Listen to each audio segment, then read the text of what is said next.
इस्लाम जी, सब लोग आप पर ये आरोप लगा रहे हैं कि ये शुरुआत आप लोगों ने की, और ये शुरुआत जब की तो अब उसका परिणाम आप भुगतेंगे। आप बड़ी बड़ी बातें करते हैं, लेकिन आपने पार्टियों को तोड़ तोड़कर महाराष्ट्र की मूल भावना को तो बदल ही दिया ना। बटेंगे कटेंगे तो आप ही ने किया सबसे पहले। देखिए, पहले तो मैं वालेकुम सलाम कहूँगा। आदिल साहब ने मुझे सलाम किया और उनके सलामती के लिए मुझे वालेकुम सलाम जवाब देना ज़रूरी है। दूसरी बात मैं कहना चाहता हूँ कि प्राची जी के आर्य महेश, ये लोग जिस मकसद के लिए सरकार में आए थे, जिस मकसद के लिए सरकार में आए थे, वो मकसद पूरा नहीं कर रहे थे, और इसलिए जनता तराई तराई कह रही थी। उनके अपने पार्टी में ही ऐसा नाराज़गी था कि शिंदे जी के साथ पूरे के पूरे, आप सोचिए कि 40-42 अगर चला जाए एक साथ एमएलए, तो आप 50 के एमएलए एक साथ चला जाए, समझिए कि पार्टी की क्या हैसियत बची थी। मतलब बहुत ज़्यादा नाराज़गी थी, और ऐसी नाराज़गी थी कि उद्धव ठाकरे जी को कोई देखना नहीं चाहता था कि वो मुख्यमंत्री बन के रहे, ताकि वो काम नहीं कर रहे थे। आज देखिए, शिंदे जी मुख्यमंत्री हैं तो जनता के हित में काम कर रहे हैं, प्रदेश के हित में काम कर रहे हैं, विकास को आगे बढ़ा रहे हैं, विकास की दरिया बह रही है।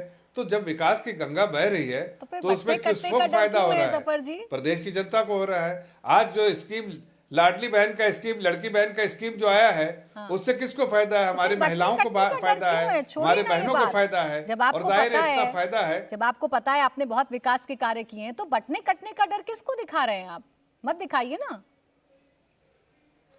अरे हम तो कह रहे कि अरे वही तो बता रहा हूँ प्राची जी, आप पहले भी नहीं समझ पाए, मैं फिर से बोल रहा हूँ। आप समझा नहीं ये पा रहे हैं, बांटना चाहते हैं, काटना चाहते हैं।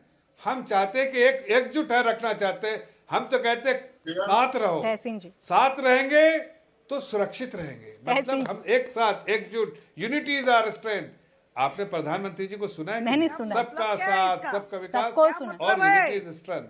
सबको सुना है मैंने। अब तहसीन पूनावाला जी, रुकिए मैडम, रुकिए एक मिनट, हम यूनिटी की बात करने में क्या दिक्कत है? आ रही हूँ मैं, तहसीन जी, किशोरी जी एक मिनट रुक जाइए। मैम, मुझे आपको बार बार बीच में रोकना पड़ रहा है। देखिए, आप दोनों ही सिर्फ चर्चा में नहीं है। तहसीन पूनावाला जी अपनी बारी का इंतजार कर रहे हैं इतनी देर से। तहसीन पूनावाला जी देखिए कितनी साफ गोई से, मासूमियत से कह रहे हैं जफर इस्लाम साहब कि हम समाज को एकजुट करना चाह रहे हैं। होने दीजिए एकजुट, कम से कम फतवे तो जारी नहीं हो रहे ना हमारे पक्ष में।